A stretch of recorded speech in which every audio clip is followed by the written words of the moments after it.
ल घर छेउको यो नदीमा चाहिँ हामीले बाम माछा मार्दैछौँ है यहाँ अर्ग्यानिक तरिकाले। ल भरे चाहिँ ढेँडोसँग खाने होइन हजुर? ल कसैलाई चाहियो भने सम्पर्क गर्नु।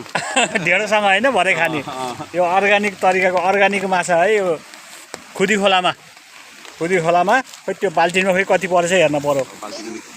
यो बाल्टिन ल्याऊ बाबु। बाल्टिनमा अलिकति घर लैसक्यो होइन अझै। ओ ल बाम माछा है यो। ल कसैलाई यो बाम माछा चाहियो भने ल यहाँ हामी दिन्छौँ अब सम्पर्क गर्नु होला। ल ल यो एकदम यो नदी खुदी खोलामा ठुलो भन्छ यो नदी। ल यसले हान्छ यसले त ओहो भरे ढेँडोसँग खाने होइन र सर? भाइ ए ल ल रक्सी पनि खाने कि नखाने? तीन पानी खाने हो।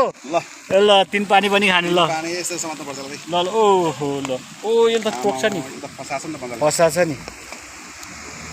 तीन पानीसँग भरे चाहिँ ओ खोइ ओ काट्छ ओ ल खोलैभरि बाम छ है यहाँ। खोलैभरि बाम छ यहाँ। कति छ कति एक ठाउँमा त यत्रो पऱ्यो भने चाहिँ खोलैभरि बाम छ बाम माछा। ल